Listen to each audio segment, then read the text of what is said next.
ታላቅ ጉባኤ ያለ የማይቀርበት የተዋሕዶን ፍቅር የምንገልጥበት በልቡ አምኖ ክሩን ባንገቱ ያሰረ አደባባይ ይውጣን የመሰከረ ታላቅ ጉባኤ ያለ የማይቀርበት የተዋሕዶን ፍቅር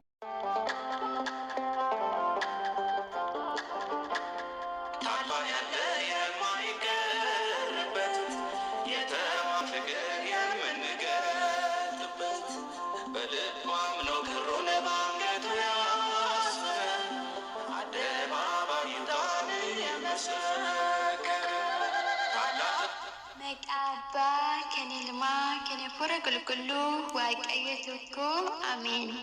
Nagaan isiniif haa ta'u.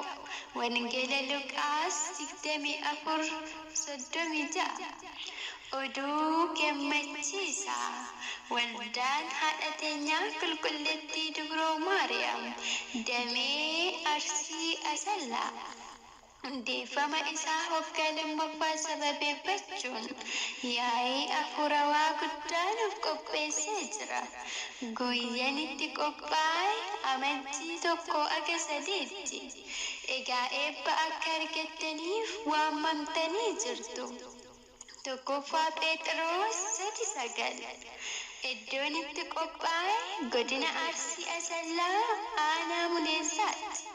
Mana amantaa Masga'aab Maratti Qiddist Maariyaam irratti yoo ta'u, warroonni biyya keessaa akka irratti argamtanii eebba argattaniif kabajaan isin beeksisna.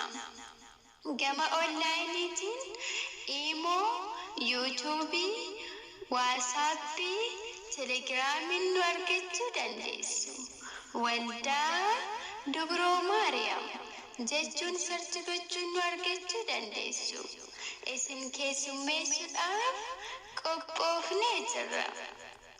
Ilaa obboloonni wal wajjin jiraachuun akkam gaariidha. Akkam namatti tolas. Macaafa faarfannaa Daawit 133:1 qopheessaan waldaa Dubroo Maariyaam damee Arsii Asallaati. Odeeffannoo dabalataaf Duwwaa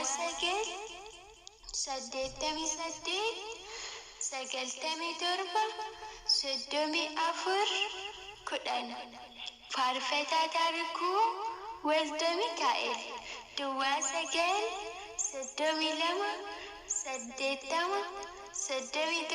9-82-80-81-86 Addisuu Walda Yohaannis.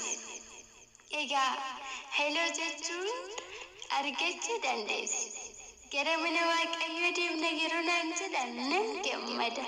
Macaafa faarfannaa Daawit 122:1